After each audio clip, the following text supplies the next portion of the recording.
Тенкото владино мнозинство уште не официјализирано прави проблеми во работата на институциите. Седницата за избор на Џафери за повторен спикер во законодавниот дом не се одржа денеска, иако вчера Ахмети потврди дека во текот на денешниот ден ќе се официјализира Џафери како прв меѓу еднаквите во собранието. Седницата најверојатно ќе се одржи утре, доколку се смират превирањата во ДУИ. Според шпекулациите во јавноста, скопското крило на интегративците е незадоволно од распределбата на кадри во владата од страна на лидерот Али Ахмети. Неофицијално, двајца пратеници се противат на одлуката за повторни високи функции на Артан Груби и Бујар Османи и својот револт наводно го искажуваат со тоа што денеска не се појавиле да гласаат за Џафери како претседател на собранието. Османи и Груби ниту ги потврдуваат, ниту ги демантираат овие информации.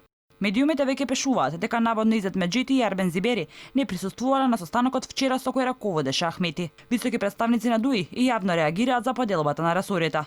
Фатмир Лимани Бекири, функционер од ДУИ, на Фејсбук реагира во врска со поделбата на ресорите во партијата и политичката моќ на Меджити. Сабијата е во двата прста на Изет Меджити, кој треба да биде одлучувачки фактор кажувајќи им го местото на сите без разлика. Владата се гласа или паѓа со двата прста на Меджити. Без гласовите на Меджити и Зибери, Талат Џафери не може да биде избран за претседател на собранието, затоа што коалицијата Можеме, предводена од СДСМ, заедно со ДУИ и ДПА, има вкупно 62 пратеници, а спикерот се избира со 61. А се уште не се знае ни бројот на пратеници кои застанале зад изборот на Џафери.